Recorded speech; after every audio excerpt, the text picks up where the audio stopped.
देश तभी आगे बढ़ेगा जब हर कोना हर इलाका साथ चलेगा। और जब बात हो पहाड़ों की तो सवाल सिर्फ विकास का नहीं होता, सवाल होता है वहाँ के लोगों के जीवन को आसान बनाने का।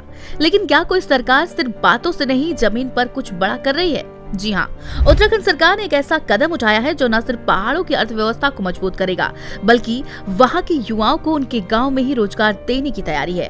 और ये सिर्फ योजना नहीं, अब पॉलिसी लेवल पर लागू हो चुका है। नाम है Uttarakhand mega industrial and investment policy 2025। इस नई नीति का फोकस है पहाड़ी इलाकों में बड़े बड़े उद्योगों को बढ़ावा देना, और इसके लिए सरकार देगी एक्स्ट्रा सब्सिडी, वो भी सीधी 4 करोड़ से 40 करोड़ तक।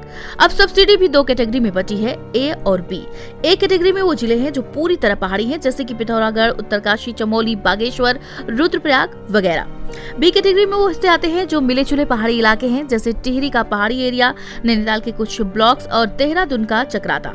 अब ए कैटेगरी में अगर कोई बड़ा उद्योग लगता है, लार्ज, अल्ट्रा लार्ज या मेगा, तो उसे उसके कैपिटल इन्वेस्टमेंट का 2% या फिर सीधा 4 से 40 करोड़ तक की एक्स्ट्रा सब्सिडी दी जाएगी। वहीं बी कैटेगरी में ये सब्सिडी 1% होगी, यानी 2 से 20 करोड़ तक। अब सोचिए, अगर कोई अल्ट्रा मेगा इंडस्ट्री मतलब 1000 करोड़ के ऊपर का निवेश करेगा तो उसे 40 करोड़ तक का सीधा लाभ मिलेगा। अब सवाल ये है कि क्या वाकई ये नीति सिर्फ कागज तक रहेगी या पहाड़ों में असली विकास लाएगी? अगर ईमानदारी से लागू हो गई तो ये सिर्फ रोजगार नहीं देगा, पलायन रोकने का एक बड़ा हथियार बन सकता है।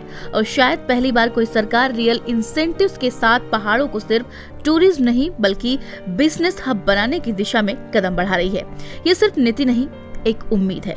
अगर आपको लगता है कि ऐसी नीतियां देश के बाकी हिस्सों में भी लागू होनी चाहिए तो इस वीडियो को लाइक करें और शेयर करें, क्योंकि जानना ही जागरूकता है।